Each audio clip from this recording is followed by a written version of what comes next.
Mister সাপ্তো তার পরিবার হারিয়ে চরমভাবে ভেঙে পড়েন, আর রানুমো প্রচন্ড শূন্যতা অনুভব করে। সে শুধু হালিনাকে হারায়নি, বরং হারিয়েছে তার আরো 2 ঘনিষ্ঠ বন্ধু, যারা হালিনার মৃত্যুর জন্য দায়ী ছিল। অতঃপর সিনেমার শেষ দৃশ্যে আমরা দেখতে পাই মিস্টার সাপ্তো একা ঘরে বসে আছে। স্ত্রী ও সন্তানদের কথা মনে করে গভীর দুঃখে ডুবে গেছে সে। এমন সময় দরজায় কড়া নাড়া শব্দ হয়। কিছুটা অবাক হয়ে সে দরজা খুলতেই দেখতে পায় সামনে দাঁড়িয়ে আছে সেই কবিরাজ, যার সাহায্যে সে হালিনার ভেতরে জিন প্রবেশ করিয়েছিল। কবিরাজের হাতে ধরা ছিল সেই অভিশপ্ত পেরেক। কবিরাজ গভীর কণ্ঠে বলে, আমি তো বলেছিলাম কাজ শেষ না হওয়া পর্যন্ত কিছু বদলানো যাবে না। তুমি আমার কথা শোনোনি, এখন তোমার উপর বিপদ নেমে আসবে। এই কথা বলেই সে পেরেকটি মাটিতে ফেলে দেয়। মুহূর্তের মধ্যে দেখা যায় তার কাপড় লাল রঙে পরিণত হয়ে গেছে, যেন রক্তে ভিজে গেছে সে।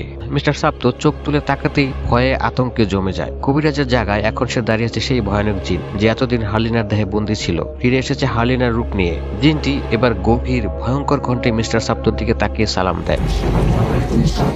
হয়তো সে প্রতিশোধ নিতে এসেছে, কারণ মিস্টার সাপ্তো এবং কবিরাজ মিলে তাকে এতদিন আটকে রেখেছিল। সে এখন মুক্ত এবং সে ফিরেছে প্রতিশোধ নিতে। আর এই দৃশ্যের সাথে শেষ হয়ে যায় আজকের গল্প।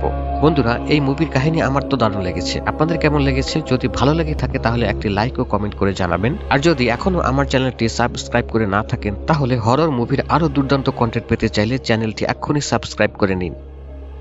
সবাইকে সালাম জানিয়ে বিদায় নিচ্ছি। আসসালামু আলাইকুম।